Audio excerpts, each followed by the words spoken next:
সেই মেয়েটি আলোর চাইতে আধার বেশি ভালোবাসে, অনেক বেশি স্বস্তি সে পায় যখন ঘন রাত্রি আসে।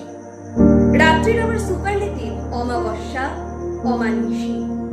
যে আধারে মরুল ডুবে বামন পাড়ার ক্ষমা পিসি, আধারে যে ডুবতে জানে তার কাছে ভোর অর্থবহ।